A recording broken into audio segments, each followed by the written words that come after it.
The day Brenda moved in, clipboard in hand, was the day my peace died. She called my creek an eyesore and a liability within 5 minutes of meeting me, standing there with her pristine white leggings and a look of pure, suburban disgust. I just stared at her, the sound of the water trickling over smooth stones a soothing contrast to her grating voice. This wasn't just a creek. It was my family's creek. The one that's been on this land for 5 generations. The one my grandpa taught me to fish in when I was barely big enough to hold the rod. She had the audacity to say she was going to have it filled in. My mouth went dry. Filled in? With concrete? The thought alone made my blood run cold. I tried to reason with her, pointing out the lush moss on the banks, the dragonflies zipping over the surface, the way the sunlight dappled through the sycamore trees. It's a natural waterway, I said, my voice as calm as I could make it. It's got its own ecosystem. She just sniffed, as if I just spouted nonsense. It's an unapproved water feature, and it's attracting vermin, she said, her nose crinkling. The Homeowners Association has voted. It's happening. She turned on her heel, and the smell of her synthetic perfume lingered in the air, a chemical ghost of her arrogance. I felt a sigh escape my lips, heavy and full of a dread I hadn't known existed. I was angry, sure, but mostly just sad. How could someone see this beautiful, living thing and want to snuff it out? For weeks, I tried every channel. I went to the Homeowners Association meetings, a place where people argued about the color of mulch, and I felt so out of my element. Brenda, of course, was the self-proclaimed president, a tiny tyrant on a folding chair throne.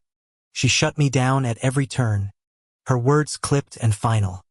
The decision has been made, Mr. Jacobs. Final and binding. I felt a helpless kind of rage bubble up inside me, a feeling I hadn't felt since my dad passed.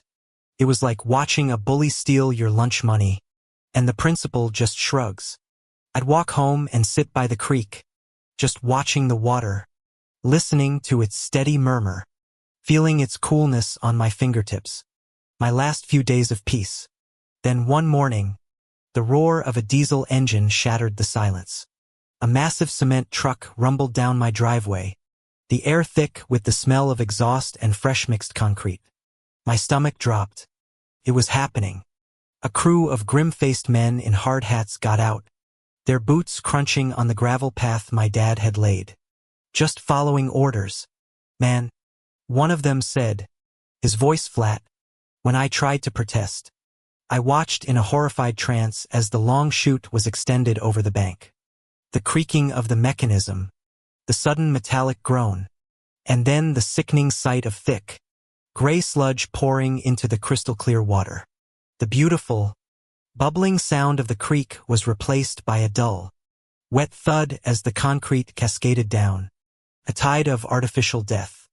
A choked sob caught in my throat. I couldn't bear to watch. I turned and went inside. I spent the next 3 days in a fog of despair. The world seemed a little grayer, a little quieter. The birds still sang, but their song felt different, somehow less joyful without the backdrop of the running water. I felt like a part of my soul had been paved over. On the 4th day, as I was rummaging through some old boxes in the attic, looking for, I don't know what, a distraction maybe, I found it. A roll of old blueprints, tied with a fraying piece of twine. My grandpa's. He was a civil engineer, and he'd worked on a lot of the local infrastructure back in the day. As I unrolled the map, my fingers tracing the faded lines, I saw a familiar shape, the route of my creek. But something else was on the map. A dotted line that ran parallel to the creek for a few hundred feet, then veered off. Private pipeline.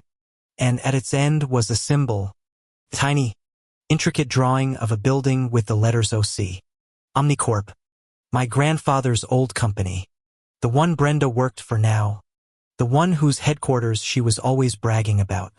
That pristine, sterile monument to corporate greed. That pipeline, according to the notes scrawled in the margin. Fed directly from a small intake dam on the creek.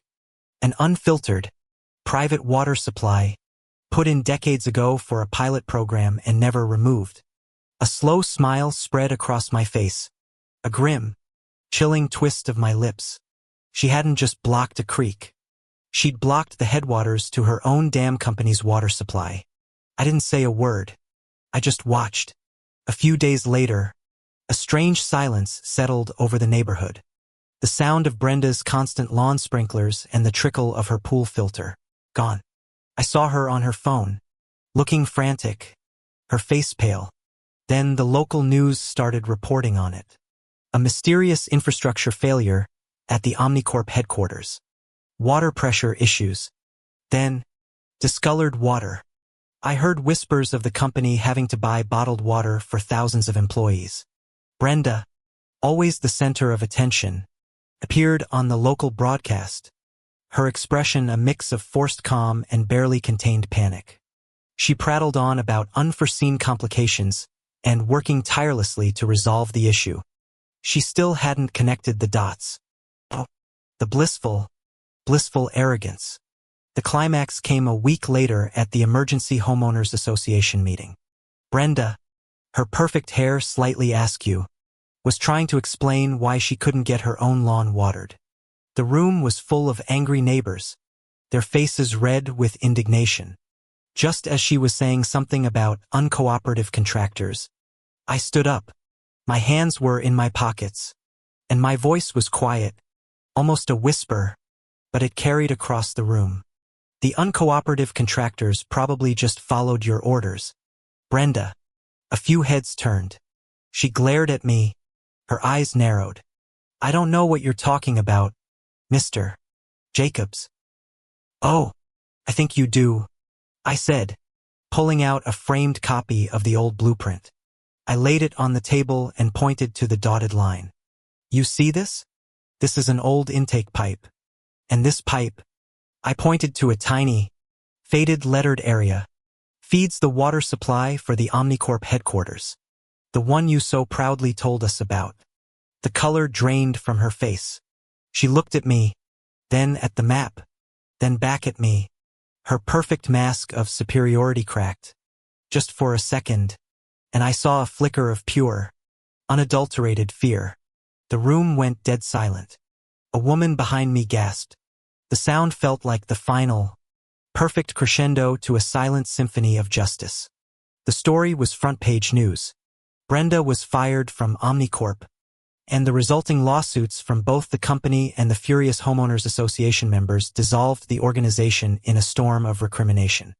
She was left with a concrete wasteland where she thought she had paved over a problem. She had no idea she was just paving the way for her own spectacular downfall. I still have to look at that gray, ugly mess where my creek used to flow, permanent scar on the landscape. But now, whenever I do, I don't feel sadness. I feel a quiet, serene satisfaction, because I know that sometimes, justice isn't a flash of lightning or a roaring thunder. Sometimes, it's just the silence after the concrete dries.